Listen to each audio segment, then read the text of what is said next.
Hello दोस्तों, स्वागत है आप सभी का कृषि विज्ञान क्लासेस यूट्यूब चैनल पर। दोस्तों, आज हम बात कर रहे हैं बीएससी एग्रीकल्चर फोर्थ सेमेस्टर में farm machinery and power subject की।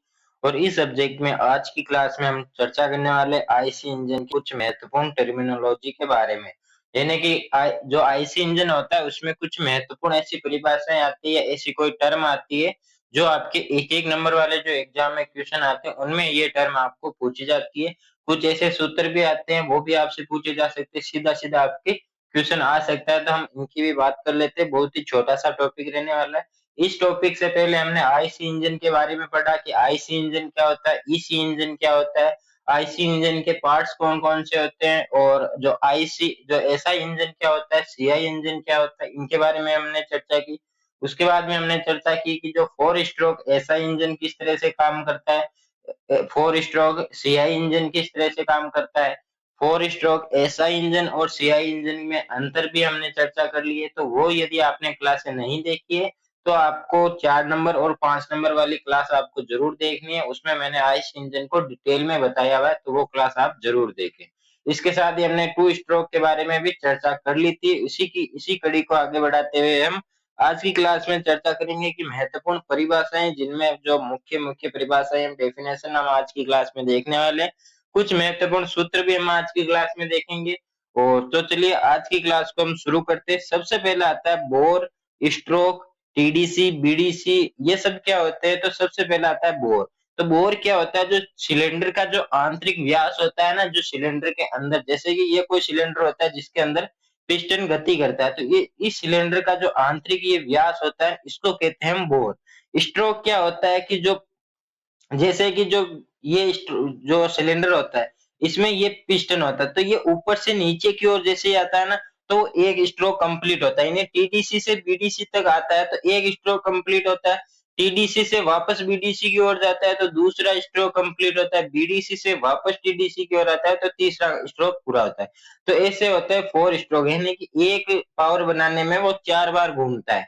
यानी ऊपर से नीचे, नीचे से ऊपर, वापस ऊपर से नीचे और नीचे से ऊपर, इस तरह से पिस्टन घूमता है।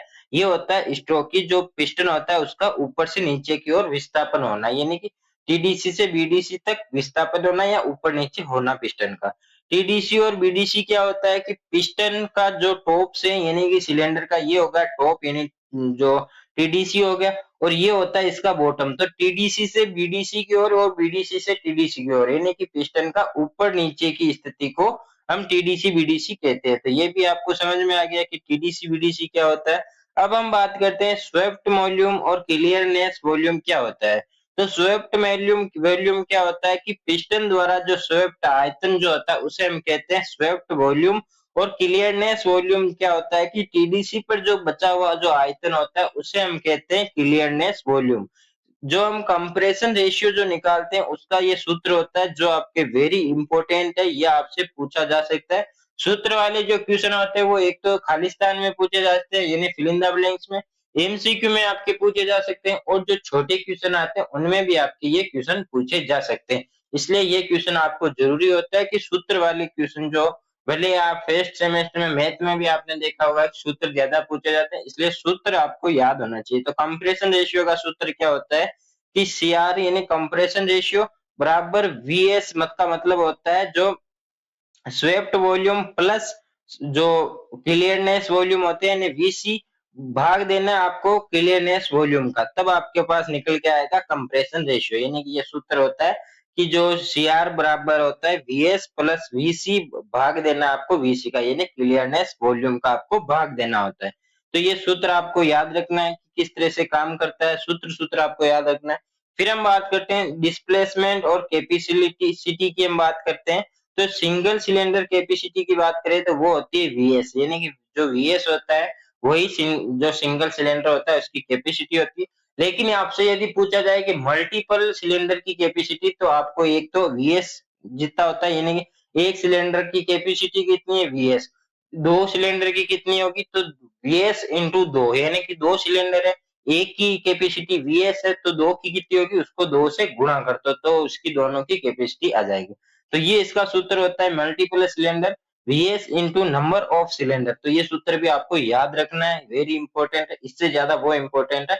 और ये भी इंपॉर्टेंट है, सूत्र कोई सा भी आ सकता है, जरूरी नहीं है। फिर हम बात करते हैं इंजन परफॉर्मेंस टर्म्स, यानी कि इंजन में जो परफॉर्मेंस होती है उससे रिलेटेड टर्म्स की हम बात करने वाले हैं। तो सबसे पहले आती है पावर। पावर क्या होती है कि जो इंडिकेटेड पावर की बात करें तो सिलेंडर में जो विकसित पावर की जो विकसित शक्ति होती है उसे हम कहते हैं आईपी, यानी कि इंडिकेटेड पावर हम कहते हैं। यानी कि किसे, जो सिलेंडर के अंदर विकसित हो रही है, यानी कि जैसे ये सिलेंडर है तो इसके अंदर जो शक्ति उत्पन्न हो रही है ना, तो उसे हम कहते हैं जो सॉरी इंडिकेटेड पावर हम इसे कहते हैं, यानी आईपी हम इसे कहते हैं।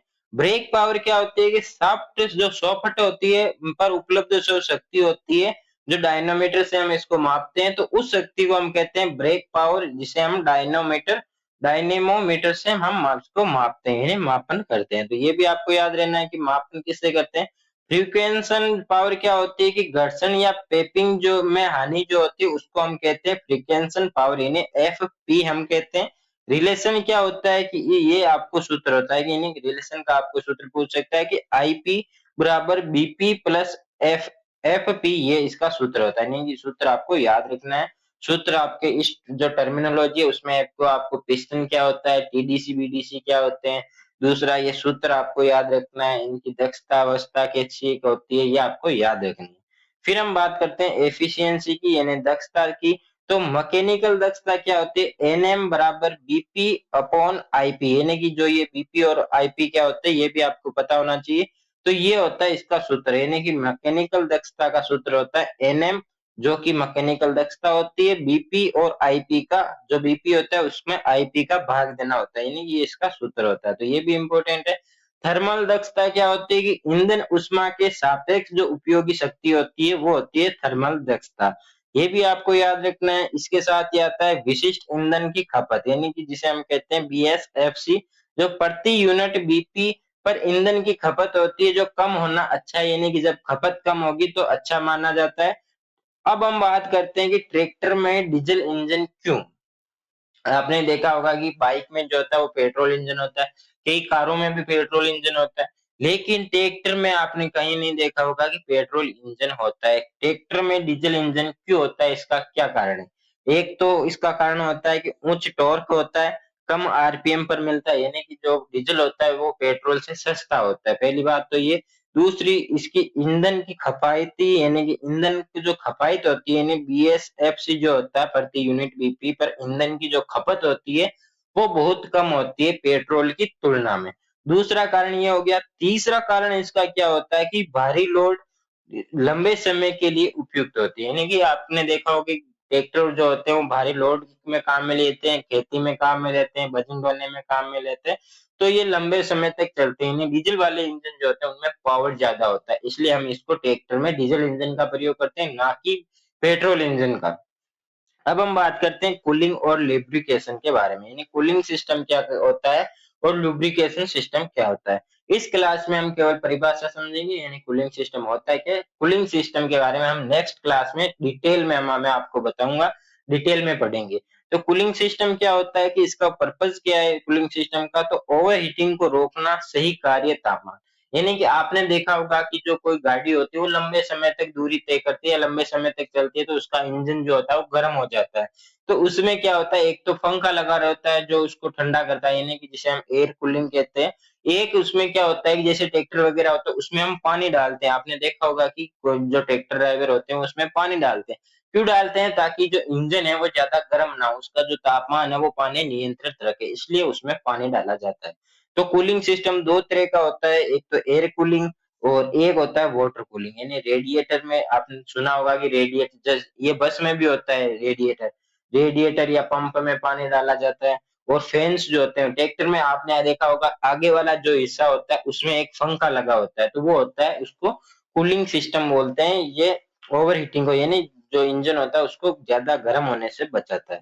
लुब्रिकेशन क्या होता है कि ये घर्षण घिसाव को कम करता है, सीलिंग कूलिंग सफाई करता है, यानी कि जो कूलिंग होती है उसकी भी सफाई वगैरह जो करता है वो होता है लुब्रिकेशन सिस्टम। कितने प्रकार का होता है, स्प्लैश, प्रेशर और कॉम्बिनेशन, ये सब इसके प्रकार होते हैं। तो आई होप आपको ये सामान्य टर्मिनोलॉजी है, बहुत हार्ड भी नहीं है, आपको अच्छे से याद हो सकती है, सामान्य सामान्य सी टर्म है। यदि आपने आईसी इंजन के बारे में अभी तक नहीं पढ़ा है तो आप कृषि विज्ञान क्लासेस यूट्यूब चैनल की प्लेलिस्ट पर जाकर वो क्लासेस जरूर देखें। तब आपको ये टर्मिनोलॉजी आसानी से समझ में आएगी। वहीं पे आपको ये क्लास देखने की भी जरूरत नहीं पड़ेगी। ये टर्मिनोलॉजी वहां पे मैंने बताने कितनी बार आपको बताई है, वहीं पे समझ में आ जाएगी। और यदि आपने अभी तक चैनल को सब्सक्राइब नहीं किया है तो चैनल को सब्सक्राइब करके बेल आइकन को प्रेस कर दें। और यदि आपको पुराने paper, guest paper, important question की पीडीएफ चाहिए तो वो आपको टेलीग्राम चैनल में मिलेगी। टेलीग्राम चैनल की जो लिंक है वो डिस्क्रिप्शन में दी गई है। और यदि आप किसी एग्रीकल्चर कंपटीशन एग्जाम की तैयारी कर रहे हैं या भविष्य में करने वाले हैं तो उसके लिए डेली एमसीक्यू प्रैक्टिस के लिए आपको व्हाट्सएप चैनल ज्वाइन करना होगा। व्हाट्सएप चैनल की लिंक भी आपको डिस्क्रिप्शन में दी गई है।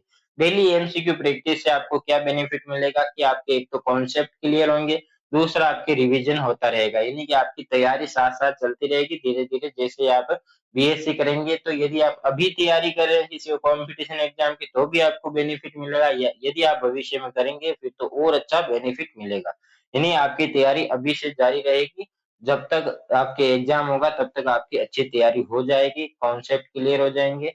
तो आप व्हाट्सएप चैनल को जरूर ज्वाइन करना। और आपको क्लास अच्छी लगी हो तो क्लास को लाइक करके अपने साथियों के साथ शेयर जरूर करेंगे।